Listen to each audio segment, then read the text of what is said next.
Welcome to our Share and Learn. I'm going to share a screen real quick, but it's really just to show two things, which is this month's Share and Learn and next month's Share and Learn. So just make sure I get the right ones and that one. Okay. So welcome to, there we go. This month, Share and Learn. This month, we have a really great team of special guests today. Rachael Schmedlen, sorry, I was saying your name wrong,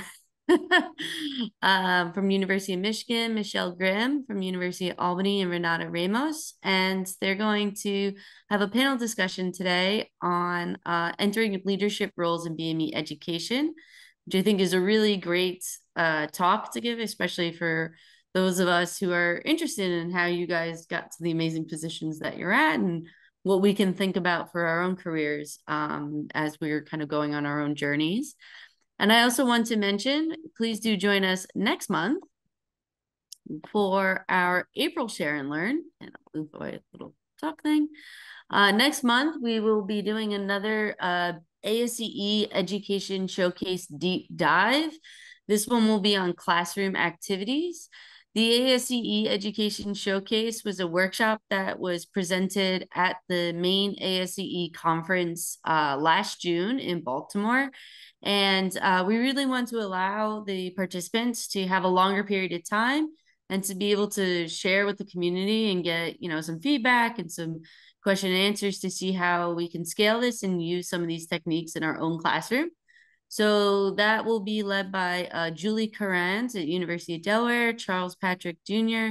from Texas A&M, Richard Goldberg from the University of North Carolina, Chapel Hill. So please do join us.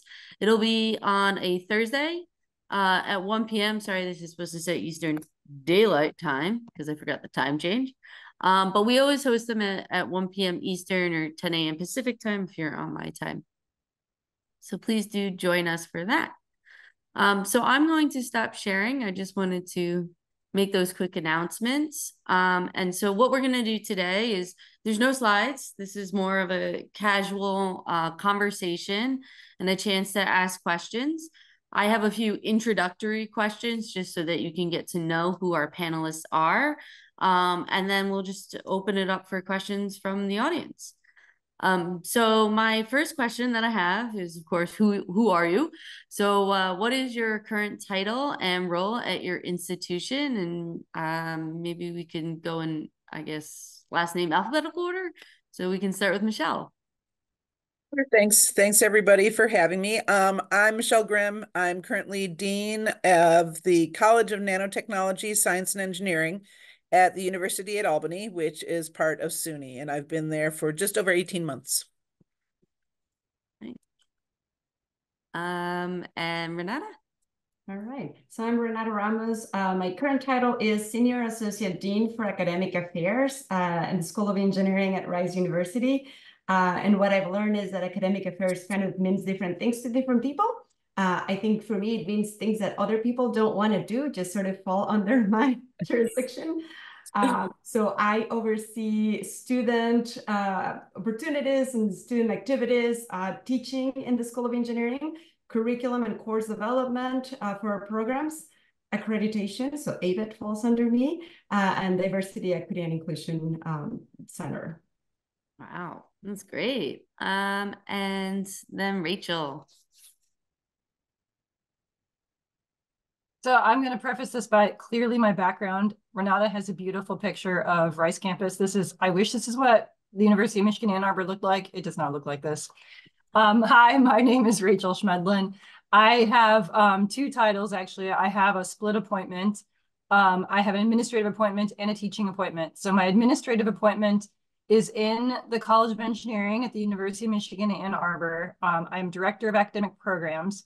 Specifically, I am looking at, we have a couple of required first-year courses. So I'm basically overseeing these first-year courses for all incoming engineering students. And I'm also a teaching professor in the biomedical engineering department. So I still am involved in doing some teaching just on a part-time basis. Great. Okay. And then the next question I have was, what was your position right before you got that role? The very nice titles. And go same order, Christine, or? Yeah, we just go in the order. Okay. It's easier. So the most recent position I had was the Wilenga Creative Engineering Endowed Professor of Mechanical and Biomedical Engineering at Michigan State. So I was there for 3.5 years. So I was, so in my faculty position, I forgot to mention that, thanks, Rachel. I was associate teaching professor, and I'm full teaching professor, and I was the director of undergraduate studies just in the Department of Bioengineering before I moved to the engineering dean's office. Is it bioengineering? It's bioengineering at Rice, yes. Yeah. Sorry, the names, which one is which. Cool. And Rachel? So I was in biomedical engineering before I came into the college. Obviously, I was still a teaching professor, but I was also associate chair for undergraduate education in the biomedical engineering department before I went into the college.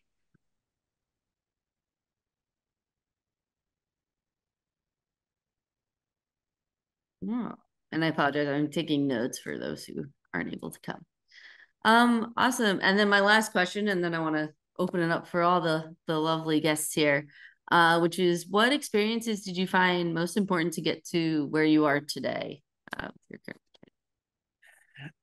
So I went through a slightly different path than Renata and Rachel did.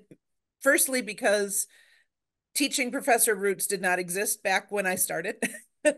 So I think the biggest thing is that was important to me was to take advantage of opportunities to do administrative work when they came up. And so I did that in many ways way too early. I started in that before I actually started my tenure track line. And so if I think back, what I did is not something I would necessarily recommend anybody else did, but it worked for me. It just took a more circuitous route. Great. Then Renata? Yeah, I think that's probably, even though I was coming from a different path, I think that's actually pretty similar. It was taking advantage of opportunities, right? Network a lot internally and externally. I think one of the things that I did right away is I started engaging with a lot of service opportunities and committees on campus. And therefore, every time something came up, they would call me again. And I think that just kind of grows your network in a way that you never know what's going to happen with it. But it gave me not just the opportunity to jump into positions like this and other positions before that, but it also gave me a really good network of people that I could call and ask for advice at any point, right? I am going to start taking this new initiative on. What do you recommend? You've done something similar. So just having that inside your institution, I think really, really matters when you're trying to move into an administrative position. Having an external network really helps to get advice. So I think those two were really key. And I think the other thing that is probably a little bit more practical, but I started doing pretty early on, was trying to get used to developing processes and structures in anything I did, right? So I would start working on AVID, and instead of just sort of doing AVID the way it was done, I was trying to stop by and say, all right, let me draft a timeline, let me draft sort of like project managing type of activities. And I think that's come in really handy when I came into my job, because most of what I started doing, I came into a new position, and it wasn't just acquiring systems, it was really creating systems and creating initiatives, and that's helped me a lot.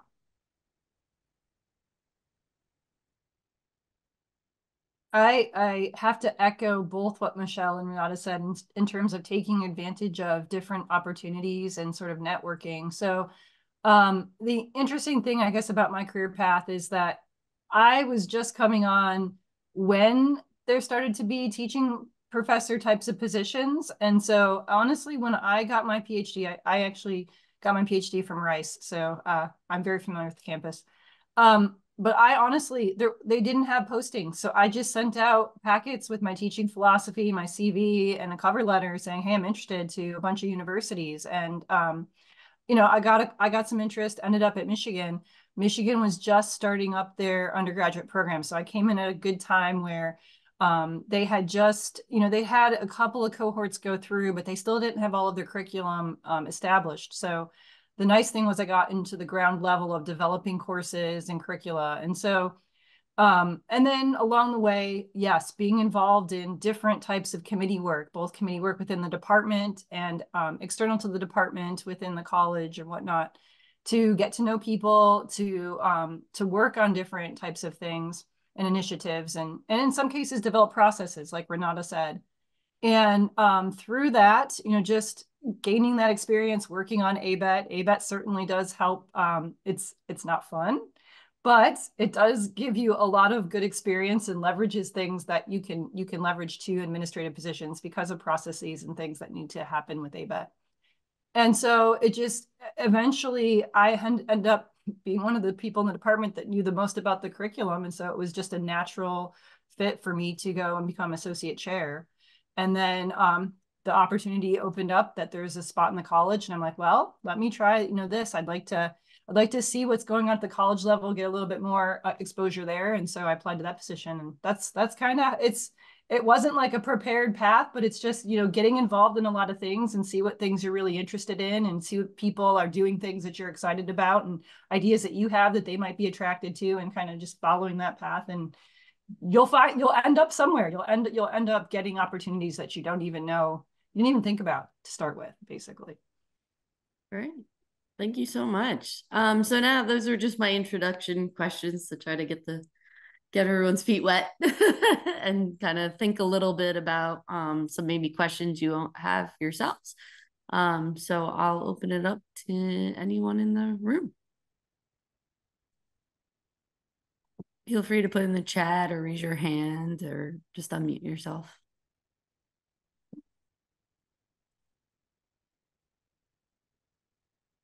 Oh, Leora. Hi, everyone. I'm Leora. I may know one person on this panel. I'm Dr. Schmedlen. I went to undergrad at Michigan, and so I had Dr. Schmedlen for the very first intro bioengineering course and the very last senior design course. So thanks for serving on this panel. It's been really helpful so far.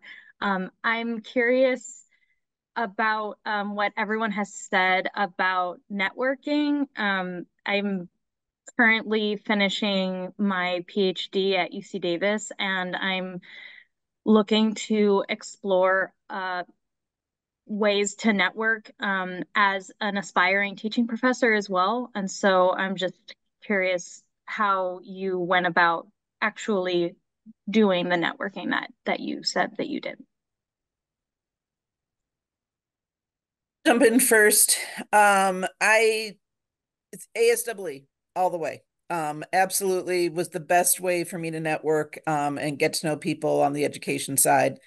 I started attending early. I don't know what kicked off my attending. It may have been the fact that I was running the graduate program in bioengineering at Wayne State. I'm not sure, but I've been doing it for ages. If I look back at my resume and see when I got involved, it was a long time ago. And back then, there was not competition for the various board positions that there are now. So basically, if you raised your hand, you were serving. But it's a great group. It's a group that has people at all levels of their career. It has people who are involved with ABET. It has people who can write letters for you for various awards and the rest. So definitely that would be my number one recommendation, is to get involved with ASWE. I agree. That was going to be my answer. So I'm going second. So I'll just try to add something smart to it, which I'm not sure I'll be clever or not. But I would say try to get involved within UC Davis, right? So you're already there. There's a Center for Teaching Excellence or equivalent. I might be misstating the right name. There's a lot of faculty that are already there and that are familiar with ASE and BED in particular. So reach out to them and tell them that you're interested and try to build those relationships from there, because even right now, when you're applying to these teaching positions, it's a lot easier for them to call someone that they know in another institution than it will be for you, right? So talk to the people that are already in your university and try to find ways for them to introduce you to others, and schedule Zoom calls. Zoom calls are really common now. So try to schedule with people in other institutions. People in this panel are great resources. And not just the panelists. I'm really seeing everyone that's here, and they're all really great resources and have amazing career paths and have been where you are right now. Yeah, I mean, ASE is just fantastic, right? I mean, for lots of reasons. One, it always energizes me with new ideas. So I always come back, especially it's the perfect time in the summer where I am finally getting recovered from the academic year and I'm ready to start thinking more about what I'm going to do the year ahead and sparking those ideas. And plus, it's good therapy. You get to meet all and network with folks, and as you see them over the years, it's a great place to just kind of, they're the only people who also know what you're going through, right? So it's a great place to network and get ideas. You know, and I agree, you know, looking at if you have a Center for Research and Learning and Teaching at your institution, talk to those folks, you know, and don't be afraid to just reach out if you know, cold call. Like I said, when I went to go apply for positions, I applied to 2 posted positions, and then I sent out at least 10 or 15 other packets to institutions that weren't even knowing that they were looking, right? So it might be a little bit different these days, but, you know, just reach out to people who are, you know, if you know people that maybe that are colleagues or networks, contacts of your folks at your institution, as well as at ASCE, reaching out to the BED community. Everybody's friendly, everybody's willing to help, everyone's excited if you're interested in teaching, if you know, they want to help you. So don't be afraid to just do some cold contacting. And I just want to echo what Rachel said, because now in the position I'm in, there are times that teaching positions get funded really late, and there may be ways to get somebody on quickly. And yes, sometimes you then have to go through a formal search, but having your foot in the door as possibly a visiting professor is a great way to demonstrate how great you are. And so I would definitely take advantage of those when they come up. So yes, let people know that you're on the market, what your timing is, and that'll open doors for you. Thank you all so much. Hey. All right. So Neil put a question in the chat, Christine. Yes. All right. So Neil Rothman asked, when you moved into your current position, what did you do to help whoever moved into your previous position or took over those responsibilities? So how did you train the next person coming up? Well, I'm going to just say previous to the last one I did, because basically my previous position was as an endowed professor, and I didn't completely hand the money back when I left. I actually took a leave, and so didn't have to train many people. But as I went up before, and I did this when I was at NSF and everything else, I provided a hard drive, an external hard drive with all the files that were relevant, and handed it over. I met with the people who were taking on that role, and so had conversations, and I was always there still. So I was there as a point of contact. And so that communication just continued. But I was known for handing over those hard drives, and people thought that was interesting. But it was the best way to maintain continuity, to give whoever was coming after you the library they needed to start, and not have to reinvent everything. Yes, and I would say that I've been lucky that most of those transitions have been sort of within the same institution, right? So I'm still there, and I'm still pretty present in a lot of the activities that I was doing before in bioengineering. So it's pretty easy to just call them and have those conversations. But I think just handing out access and handing out sort of documents, if you have any documents on the things that you do, when timelines, like the timelines that take place, if you have any software or any of that you like platforms or specific systems that you use, being able to share ownership for those so that they can continue doing what you're doing. But again, I'm still there, so that makes it a little bit I'm still a point contact every time there's something that I did not transition well, I would say. Yeah, I'd say the same thing. Actually, I think the interesting thing for me is I was on the executive board for the ASCE Biomedical Engineering Division, and we had some documents for the officers transitioning, and that really sparked me as I got into my associate chair role in the BME department. That when I was transitioning out, I created a bunch of processes, or I documented them along the way, put them into we use Google Drive, put them in a Google Drive folder, share them with the next associate chair. And then ABET was a big responsibility for me. And I knew we were going to have an ABET visit in the next 2 years. So I actually identified someone who I thought was kind of an up and coming person in our department to say, look, hey, here's an opportunity for you. Are you interested in learning more about ABET? And I will let you, over the next 4 months that I'm still in this role, I will train you so that you have that leverage if you want to take this over and kind of take ownership of it. So if you can identify folks that you think would be a good fit, depending on how much lead time you have, but if you have lead time, and try to help coach them into the role, that's also a nice way to kind of give back to the mentorship that perhaps, I was happy to do that. I've received lots of good mentorship over the years and being able to give back in a small way to someone up and coming. And I'll just add real quick. So I think that's something that I never really thought about when I was more in the faculty position. And so when I left, I sort of stayed in touch and I shared what I could. And I don't think I thought it through. And what Rachael was mentioning about BAD was one of the things that really came up when I started at my current position. My entire team was ready to retire. So I came in and most people that would be working with me left. And I think I spent a few months with them in my first days in the position, just trying to create records of everything they did. And I've been very aware of updating them ever since because of the experience that I had when I started in that position. And so I obviously dated myself with the fact that I transferred files with a hard drive instead of Google Drive or something. But the one thing I want to remind people is if you want your files to be available, even if you end up leaving the institution, make sure that your sharing is set properly, because the number of times that I've been in situations where a drive that I had access to disappears because somebody has left. Mm-hmm. Hard drive still wins out in some ways. Okay, we have a lot of questions here in the chat, so sorry. Miri Coach just mentioned that they agree with the speakers on networking and recruited someone at BMES several years prior, which is also a great resource or conference to attend, to a clinical teaching assistant professor position at University of Illinois, Chicago. Sabia Abidi has a question. What's been the hardest lesson you've had to learn in your new position?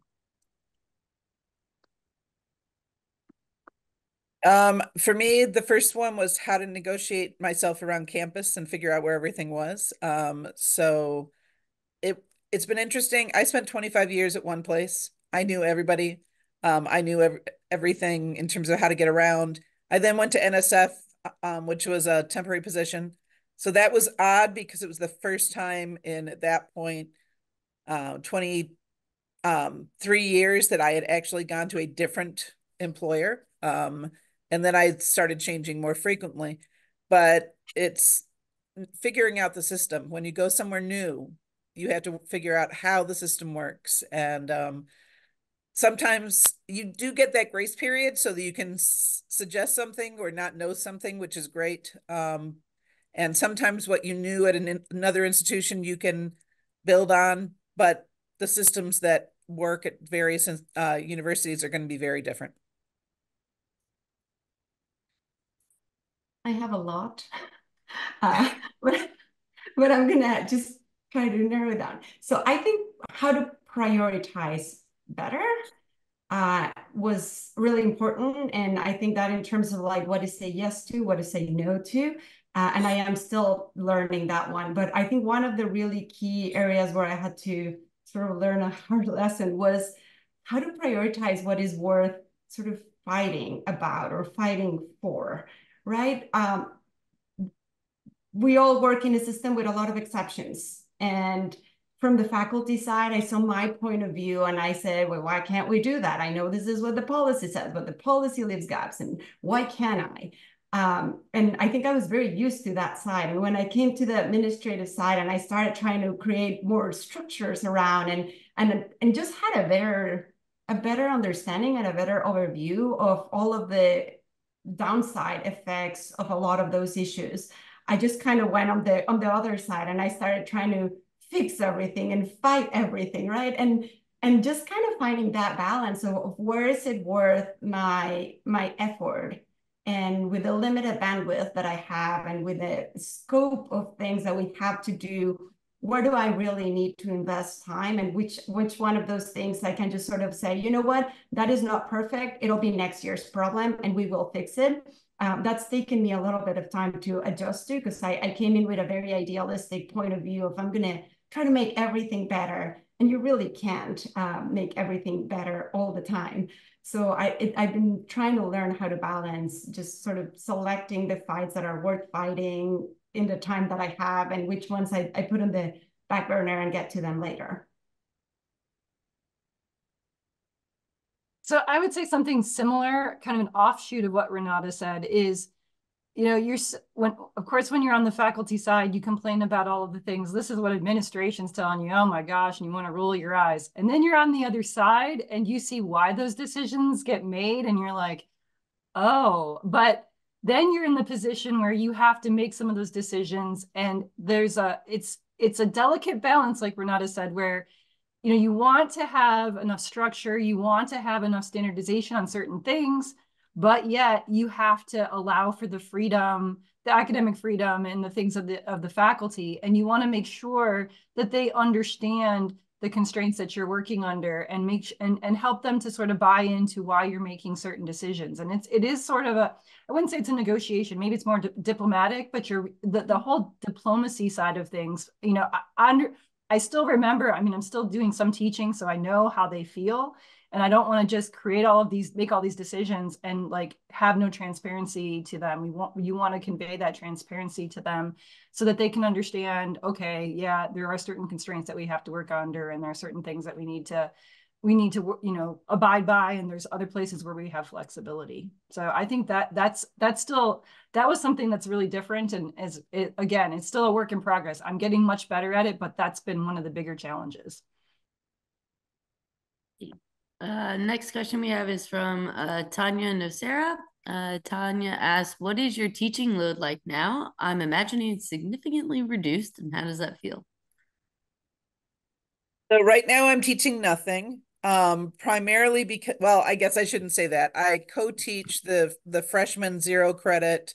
Hey, you want to be an engineering student, here's 8 weeks sort of thing.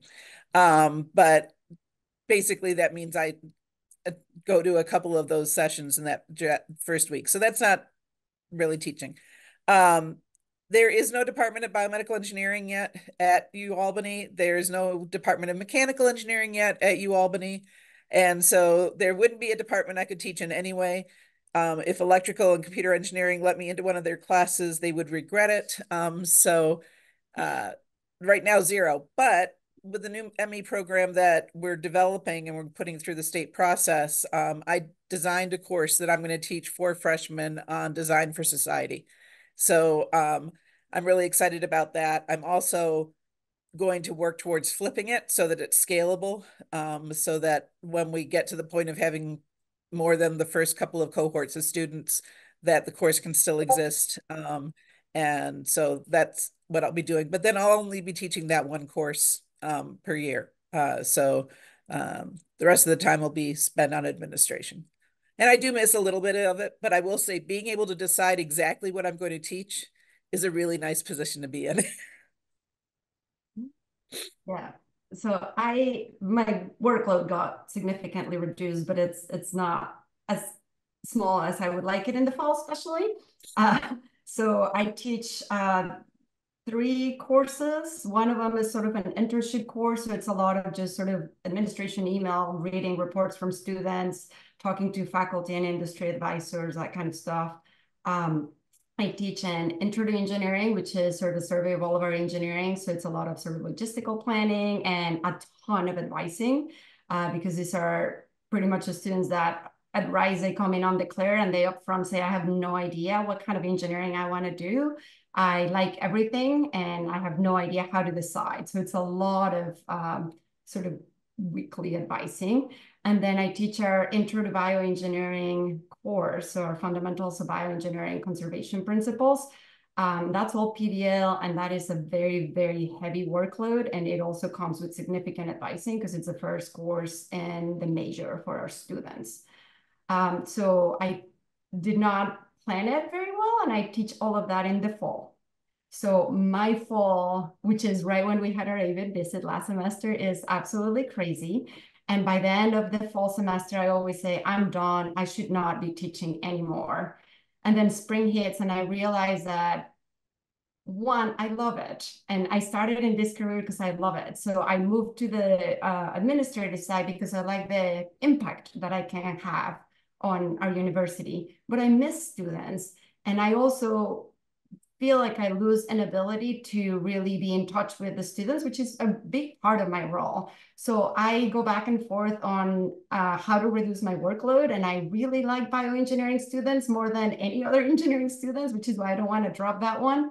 And the other courses I actually created them because there was a need for them. So those are something that I thought about sort of trying to offload or find someone else to teach. But I think that's going to be one of the hardest things as you transition. You recognize that you are great at something and you love doing that thing, and that's how you got here. But now that you're here, you're going to stop doing what you really enjoy doing before, and that's been a challenge to me. But I think just like Michele said, it's crazy to have all of those different timelines and responsibilities at the same time, right? In the fall, I realized that administrators would normally email me between like 4 in the morning and 8 in the morning, and then I would have faculty email me throughout the day, and then my students email me overnight. So there was no time when I actually felt like I was done. And I don't think that was sustainable. So I'll find a better way to do it. So I really, really enjoy my split right now. So because I'm now half in BME, my teaching workload went down by half. So the typical workload for teaching professors is 2 courses a semester, 2 3 to 4 credit courses in each term. So I'm only doing 1 course a term. And it so happens that I'm teaching our year-long capstone design course. So I'm really only teaching 1 course, even though it's going the entire year. So it's really great. But I love the balance because I still do enjoy interacting with the students. And that is like one of the challenges with getting into the administration. You start to get further and further away from the students. You're actually working more for the faculty and the staff that are of the university. So it is a tension and you really have to work on it. And like Renata said, she's doing some of this just because she enjoys it, but it is adding to your workload because a lot of these administrative positions don't even require that you do any teaching. But I think as an administrator, again, like I mentioned earlier, if you're not doing any of the teaching, you're not really you're getting removed from that and you're making decisions for folks and you're not in their shoes. But I can still say, I'm still working with students, I'm still teaching. I understand that side as well as the administrative side. So it's easier to make some of those decisions because I already know, what some of the downstream consequences are going to be for the students and the faculty.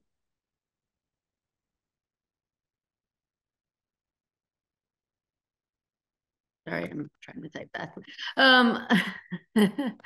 Great. And then our next question, David O'Neill asked, also on the topic of transitioning roles, did you have any ability to define the position as it was created? And or how have you managed to shape the role since? So I'm just the second dean of a college that has the name engineering in it at University at Albany. So they started engineering in 2016. And so in general, no, I did not get to define the role because as dean, you're told what your role is, what your responsibilities are. But I have been hearing over and over again that I approach it very differently from my predecessor. Apparently that has generated a lot of happiness on campus. Currently I'm in China, and I'm on a loaner laptop, which is why I have no background, and you're looking at the wall of my hotel, and it's 1:37 a.m. here. So what I have found is that there are certain things that you can do in the position, in whatever position you are in, that really emphasize what you think are important. And you can do that really in any position, and I've seen that throughout my career. So by deciding what the priorities are, you can shape the position, even if it really has a defined role for it. So I think I did have an ability to really shape my position. So I came in, and the structure in the dean's office was very different. The person that I was sort of coming in to do a lot of the work that I was going to do had been in that position for decades. I mean, we had like paper trails of everything when I started. And I came in, and my official position was really looking only at curriculum and students. So the definition was you're really just in charge of students, and no one really defined what that meant. I think I understood undergrads, they understood all students. And then in the times that I've been in this position, I've gone through 3 deans already. So I'm the last one standing. And so the first dean quickly became provost, and now is our president. So good things happen. The second was an interim dean, and then the third one's the one that we have right now. And every time one of them came in, they came with different vision and different priorities. And they've cared a lot of things with regards to education. And I've been their point person. So that plus other transitions in the office had allowed me to really grow the amount of things that I'm working on, which I guess it's probably true in many positions. If you say you want to do more, they always tell you it's okay. And now I'm trying to figure out how to structure accordingly so that we can actually have good coverage, not just the bandwidth, right? And I think that's been something that I'm working on, but it's made me able to really prioritize things that I cared about. So teaching faculty at the institution, for example, was something that no one was really overseeing, right? It was sort of an afterthought. We had the faculty bucket, and then we had staff and students. And then when we pushed and said, well, what about the non-tenure track? They were like, oh, well, I guess those fall under faculty, right? And there was always a question mark. And I said, you know what? I really care about this. So I said, well, that's going to fall under me. And I started creating a lot of things for them in regards to mentoring, networking, evaluation, reappointments, and we've standardized a lot of that. So I did have flexibility on what I wanted to work on. I think as long as I sort of kept doing the other things that I was hired for, that was available to me. Yeah, I kind of think of going into these roles the same as when you get a new course, you get to teach a course you haven't taught before, like, and maybe it's already established, right? Like there's certain content that you have to teach, right? But there's lots of flexibility in how you deliver and structure that course. And I think of these roles as kind of similar in terms of my position was an existing position. Actually, both my associate chair position and this current director position that I have were established.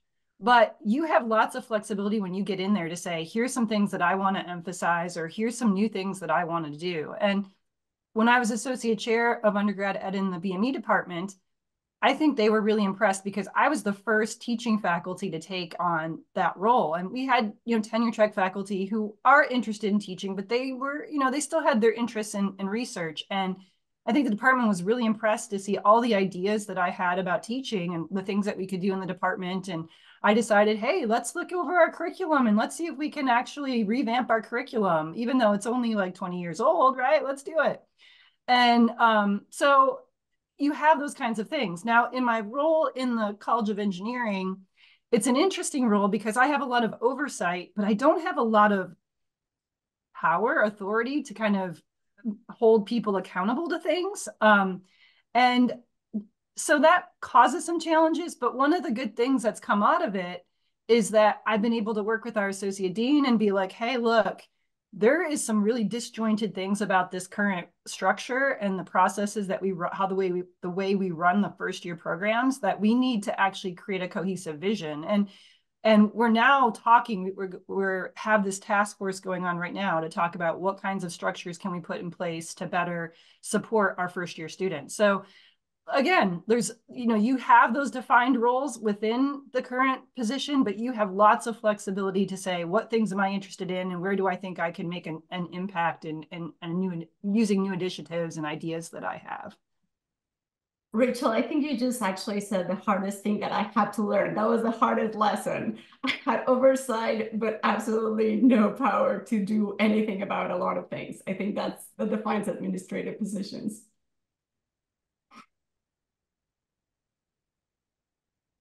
Great. Any other questions?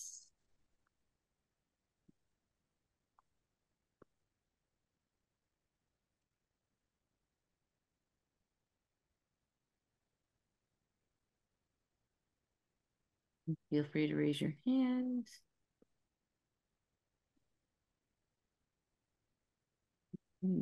I can cold call. Well, I was going to say I could turn around and do what we were trying to do to get the Chinese students involved after talks and have prizes to throw out to people and get.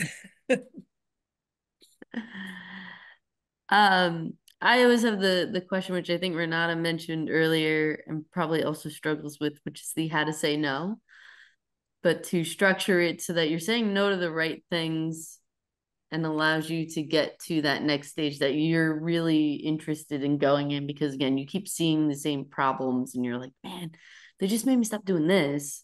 I could fix that. So any advice on how to say no or how to say no to the right things? If you get to that point, really be willing to stick to your guns. So I got up the nerve to have that conversation with my dean back when I was associate dean, because I felt like I was not doing anything up to the level that I wanted to do it. So I sat down, we set up a meeting. I sat down with him and I explained to him that this was the case. And I just didn't feel I was doing well enough and was hoping that something could be reduced. And he turned to me and said, "Oh, you're doing everything great. You're fine." And that's where the conversation stopped. So if you get that, and hopefully you have a supervisor or a dean that does not take that approach, stick to your guns about, well, this is why I think I need to redistribute. And this is what I might be able to do if I can do that. So probably the others have better explanations of how they've managed to do it. No, Renata's shaking her head. No, I was actually going to say something along those lines, Michele. And I think one thing that I've realized now that I've been longer in this position is that most of the people that are asking you to do stuff have been in your shoes and have always said yes and have felt overwhelmed and are really engaged and do service themselves. So if you tell them why you're saying no, they normally respond positively to it, right? Like if you say, look, I have all of these commitments that are right now my priority, and I don't think I can do that the way that I would like to do it, right? I can't spend the amount of time. I think this is something really important. You should really give it to someone that has the ability to prioritize it. And it's not me. I think most people respond well to that. One tip that I always give sort of newer faculty when they ask me is, I'm terrible at saying no in person. I know that about myself. I just can't. So what I do is I normally say, oh, I'm going to forget about that. Do you mind sending me an email? And when I get the email, I get time to think about it, right? And it's not just about me directly saying no when an ask for an email. Like every ask, I try to get it on email now, because it gives me time to think about sort of, this is everything I need to do. This is where my 90% of my time should be going. Is this where the other 10%, can I do it? And can I do it right? And when I sit down and think about it, you stick to your guns, like Michele said, right? It's really normally very clear whether you should say yes or no. And then I just do that by email normally. I like that. Yeah, I think I just kind of reiterate a couple things that Michele and Renata said. I think it's important that you can say no and have good reasoning, right? Like you want to show that the value that and the impact that you're making with the things that you're trying to prioritize, help them see that these are the things that will be more impactful and will, benefit more directly, a greater number of people or the person who's asking you to do something, right? I would also say, for me, I have this unique position where, because I have a split appointment, I kind of have two bosses in effect, right? I've got the associate dean that I report to, and then the chair of BME.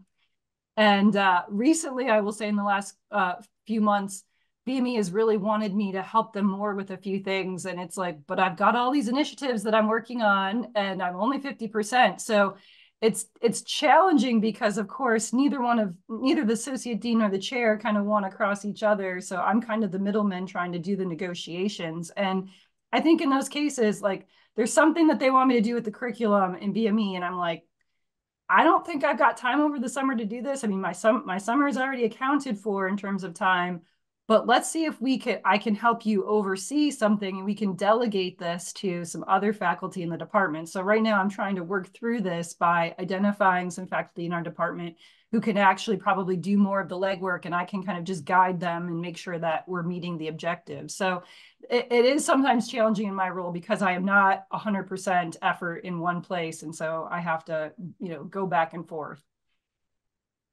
Thanks. I spurred a conversation here. Yay. So I think the next one was Tanya, right? Asked, do you have staff support in your admin roles? What's that like?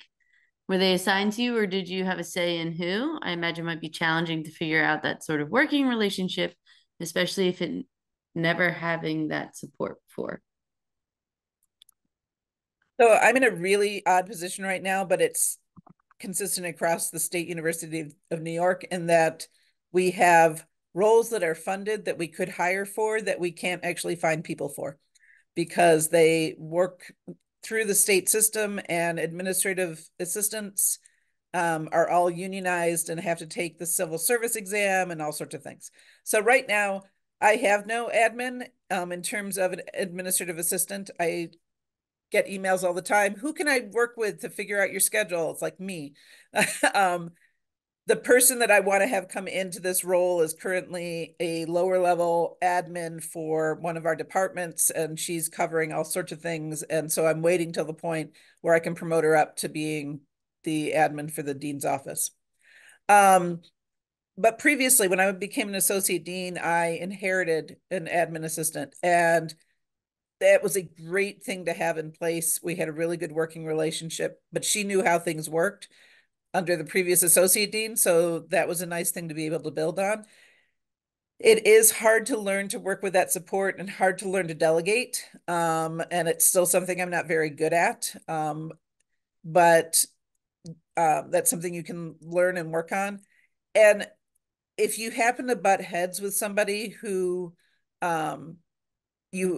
is working for you, then see if there are ways to either fix some of the problems in the relationship or talk about whether that person could shift sideways and to another supervisor, things of that nature. So hopefully you don't have that problem, but be open and talk about issues if there is some sort of conflict. Yes, I would echo what Michele said, that it can be challenging to learn how to do this, right? So I came in and I had staff support, but it wasn't exactly where I was coming from, right? It was someone that would come in and say, like, how do you like your coffee? And I'm like, that's not what we need. We need someone that can really help me schedule activities, who can help me book rooms, right? And it's very different. And this person quickly actually retired, and she was able to change, but she retired, and I think she was trying to follow what she was used to when I started. But one thing that I never thought about is that, until I was there, is that really staff support is amazing, but the reality is that you are also the person that helps them develop and helps them, find their leadership position if they're interested in, or find activities that they want to do. And conflict resolution comes all the way up to you, right? So having staff does take a lot of your time. And I think that's something that I have had to sort of manage up a little bit and talk to my dean a lot and say, I have staff and that takes time, right? It's not just they're helping do things. They're actually, I need to invest my time in them. So that's been something that I've been trying to do a lot of, and it takes time. What I do have in addition to sort of staff that do their own programming and support some of the roles is there's an administrative assistant that does help me with my scheduling. I'm really not good at delegating yet, and I've struggled, and oftentimes I do my own things at night, and I try to be respectful of her working hours. And then she comes back and she's like, oh, you changed all those meetings and you put them in the wrong date. And I'm like, oh, I'm so sorry. So it's been a learning experience. I would say someone with experience and knowledge on how to do that makes a very big difference. The person that is now helping me with that is really good at what she does, but she also has multiple other responsibilities that service a lot of other people in the office, and it makes it hard to balance her time. So I end up doing a lot of it on my own just for that reason. But I think just recognizing that having staff takes time and that you have to mentor them and help them develop professional is very important. Yeah, the only thing, so in my role, there are a couple of staff that I kind of, I guess, inherited. Well, there's 3 people. One of them we just hired, so I guess I did have a say, but it was more by committee than just me hiring somebody. But we have a couple of admin support, and honestly, they're shared, so they're not just for me. They're for a couple of other folks in the under the associate dean's office. So I get part of them, but I've been very fortunate. It's worked out really well because they're really great. But like Renata says, it does take time to cultivate those relationships and to be able to build that trust and that rapport. So once it works, it's great, but it's a constant thing that you have to do to establish and maintain those relationships. And I will say the thing I think that has allowed me over the years to develop really great relationships with my administrative staff and advisors and anybody else who reports to me is I never ask somebody to do something that I'm not willing to do myself. So if it's setting up for an event, I would be there. I would be crawling on the ground, plugging things in, all of that. So they knew that I was never asking them to do something because I thought it was beneath me. So that's something I strongly recommend. Not that you should do it all by yourself. You do have to learn to delegate, but at least make them aware that you view them as an integral part of the team and that you're willing to also do what you're asking them to do. And being there, it's actually funny how many times my staff thank me from being there. And they're like, most faculty just come in, tell us to do stuff, and then they go away. And I think as faculty, you have a lot more flexibility with your schedule. And once you're in administrative positions, you kind of have to be there all the time because they are there all the time, and they have to take time off if they don't. So just recognizing that your schedule might shift to being a lot less flexible if you're in a administrative position. All right. Sorry, we have a lot of questions now. Some of those are just goodbyes, so that was okay. Some are goodbyes, but I got 2 good ones here. So David O'Neill asked, following up on bandwidth and prioritization, tasks or projects occur on different time scales, fighting fires, month-long, semester-long tasks, projects, and even greater than 1-year event horizons. What's your balance or distribution between these, and how far apart are what it's like and what you realistically want it to be? And I don't know if David, you want to, was that explain? I wrote the first question, and I thought the second thing might actually be also interesting to see, like what it could be interpreted as what's it currently like and what's it been like recently versus what would you actually like. Of course, what would you want it to be is going to be giant projects. I don't want to fight any fires. So what would you realistically like it to be? I mean, there are always those fires, and it's what then stops you from making that progress forward on the bigger things. It was interesting, but so this year we kind of remerged with a group, which is now my largest department, that had been at another institution for the last decade. And so I suddenly got a lot of senior people, which is great because I grabbed two of my new associate deans from that college. But for my entire leadership team, I had them write out what their goals are for this year. And I did the same thing. I think I surprised them because I started with, here are mine, now give me yours. And they were all shocked that I laid out what I wanted to do.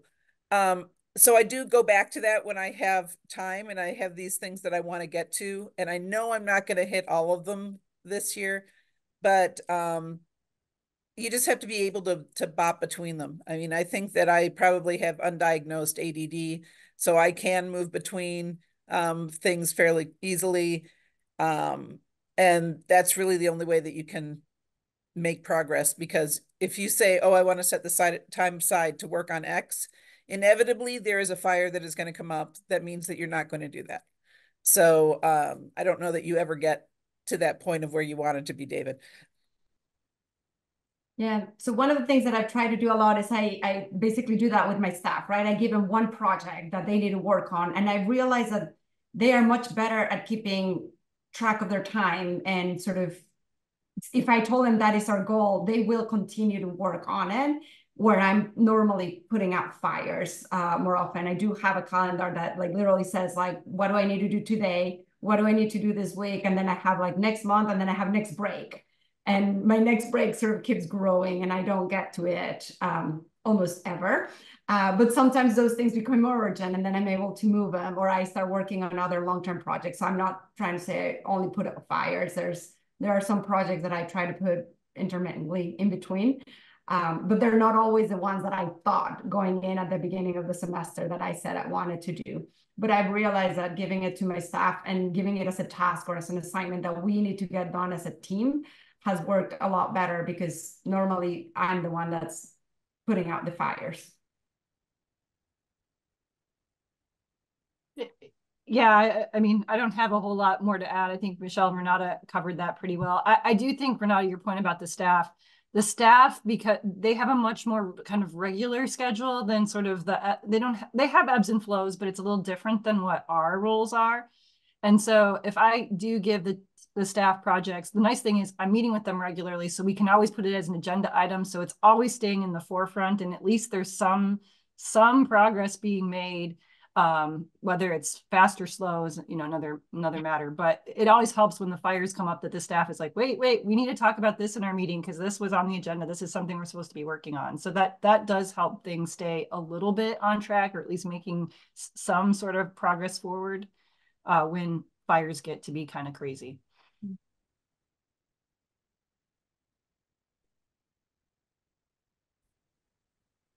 All right, we're just about at time. I don't know if you have time for one last question. It's up to you. Yeah, I mean, I want to just address that last one about moving institutions. Because I'm really the only one that who was the last has. question no one could ask. So that was the opinions and reflections on moving to new institutions. Go ahead. So I never thought that I would move institutions. I assumed that I would stay at Wayne State. I was having a great impact. I loved what I was doing. I knew the systems. And then I hit some roadblocks there. And so decided that I could not maintain my sanity if I stayed at Wayne State, and went to NSF as a temporary thing. But it then became clear when the dean told me at the end of my second year away, oh, it would be great if you can figure out a way to stay at NSF, that was when I kind of figured out that going back was not in my best interest. So took the opportunity at Michigan State.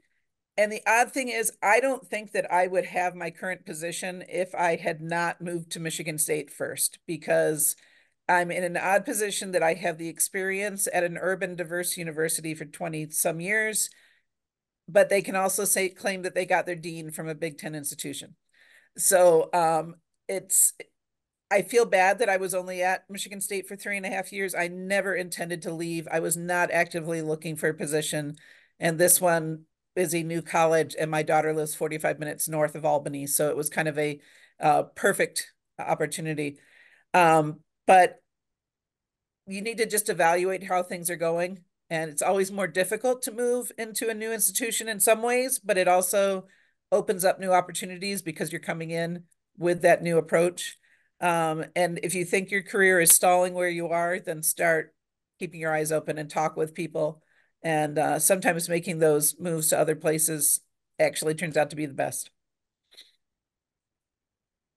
Right. I agree. I've normally stayed in my institution all the time, but there was one point in my career when I seriously thought about moving, and I did reach out, and that's really when you can use your network, right? And I found amazing opportunities, and I almost moved, but that's when this position as associate dean came in, and I applied for it in parallel, and that came up, and it made it a lot easier. But I think I was kind of like Michele said, at a point where I was feeling a little bit trapped, and I felt like I wanted to go somewhere and I didn't know where to go. And I think, like Rachael said at the beginning, these teaching professors are new, and moving teaching professors to leadership positions is also very new. And it's, even though a lot of people or some people are on it, it's not common, and it's not exactly what everyone's looking for by default, right? Like every time we're hiring a new associate dean in my office, we look at tenure track faculty primarily. And so I think if you're in a place where you think you will not be able to get those opportunities where you are, that's a place where you can start looking out. And I think there are some advantages of doing that. Yeah, I agree with that. I mean, so I've been at Michigan the entire time, and actually I was an undergrad at Michigan. I went to Rice. That was my only foray out of Michigan. But you know, I would say, I thought I knew going when I wanted to do a teaching, go teaching professor path. I knew it was going to be challenging because it was back when I first started, there weren't very many. And I kind of thought, after I've been doing this now for 19 years, I thought, oh, things will be, there's more teaching professors, there's a lot, and there are, but when you start going up the next rung on the ladder to administration, it's again, starting all over and trying to help everybody recognize the value that teaching professors can provide to these positions. So it's still a challenge to do that. It's still a work in progress.